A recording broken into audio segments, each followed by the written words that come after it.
రమేష్ గారు ఈమెయిల్ పంపించారు. వారికి 2 సందేహాలు ఉన్నాయి.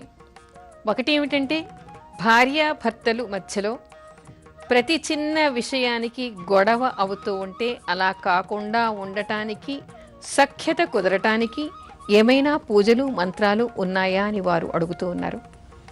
మనం ఇంతకుముందే చెప్పుకున్నాం కదా, చక్కగా ఈ చతుర్మాస్యాల్లో శయ్యాదానం చెయ్యండి, విష్ణుమూర్తిని అర్చించండి.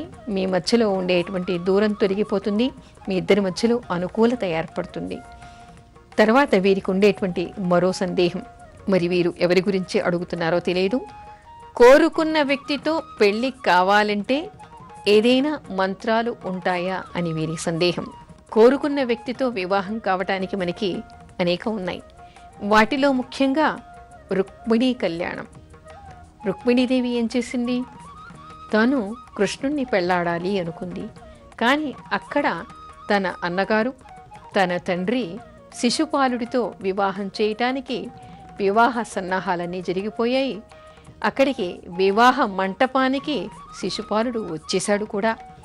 అమ్మాయిని పెళ్లి కూతుర్ని కూడా చేసేశారు. ఆవిడకి ఎంత ఉద్వేగం ఉంటుంది, ఆవిడకి ఎంతటి దుఃఖం బాధ ఉండి ఉంటాయి.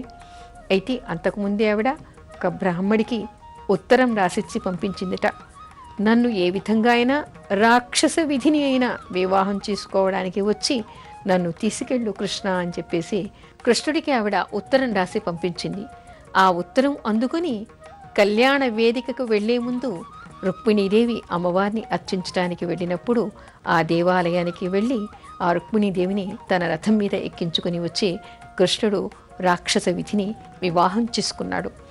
అయితే అంతకుముందు ఆవిడేం చేసింది? గౌరీదేవి పూజ చేసింది. నమ్మితి నా మనంబున సనాతనులైన పురాణ దంపతులను అని మిమ్ము నమ్మిన వారికెన్నటికి నాశము లేదు కదమ్మ ఈశ్వరి అంటూ అమ్మవారిని వేడుకుంది. అంటే ఎవరైనా సరే గౌరీదేవిని అంటే అర్ధనారీశ్వరుడైనటువంటి శివపార్వతుల్ని పూజించటం వలన, రుక్మిణీ కళ్యాణం అనేటువంటి ఘట్టాన్ని చదువుకోవటం వలన కోరుకున్న వ్యక్తితో వివాహం అయ్యేటువంటి అవకాశం వాళ్ళకి ఏర్పడుతుంది. మీకు అలాంటి అవకాశం ఉంది కాబట్టి మీరు తప్పకుండా ఇవి చదువుకోవచ్చు. మీది ధర్మమైనటువంటి పద్ధతిలో ఉన్నట్టయితే తప్పకుండా మీకు అమ్మవారి అనుగ్రహం వల్ల అలాంటి వివాహం జరిగేటువంటి అవకాశం చిక్కుతుంది.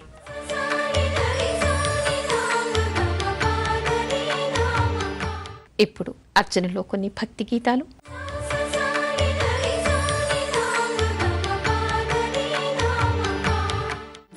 సచ్చరితము సాయి సచ్చరితము పఠించు వారికే శుభ ఫలితము. సచ్చరితము సాయి సచ్చరితము పఠించు వారికే శుభ ఫలితము. విజయములు చేకూర్చు పారాయణం, విజయములు చేకూర్చు పారాయణం. తిమిరములు బాపును ఆభయము, తిమిరములు బాపును ఆభయము. ఓం సాయి జై సాయి ఓం సాయి రామ్, ఓం సాయి జై సాయి ఓం సాయి రామ్. సచ్చరితము సాయి సచ్చరితము పఠించు వారికే శుభ ఫలితము.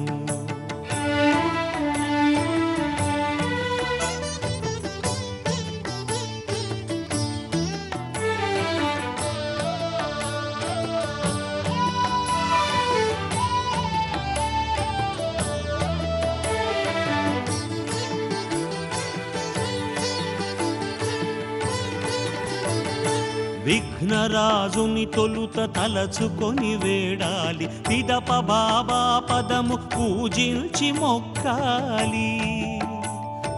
ఓం సాయి జై సాయి ఓం సాయి రామ్, ఓం సాయి జై సాయి ఓం సాయి రామ్. విఘ్నరాజుని తొలుత తలచుకొని వేడాలి, పిదప బాబా పదము పూజించి మొక్కాలి. మహిమగల గ్రంథము భక్తితో చదవాలి,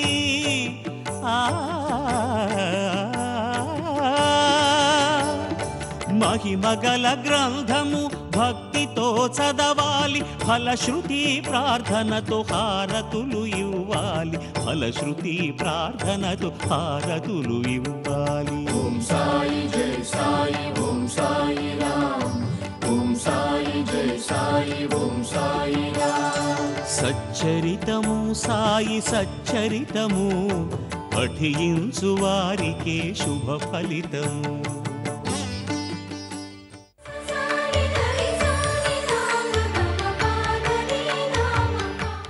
గోపురంపై మీ అమూల్యమైన సలహాలు, మీ సంశయాలు, మీ సందేశాలు మాకు మా ఈమెయిల్ ఐడికి కానీ మా చిరునామాకి కానీ పంపించవచ్చు. మా చిరునామా Gopuram care of Zee Telugu, post box number 102, Khairatabad, Hyderabad 5,04,000.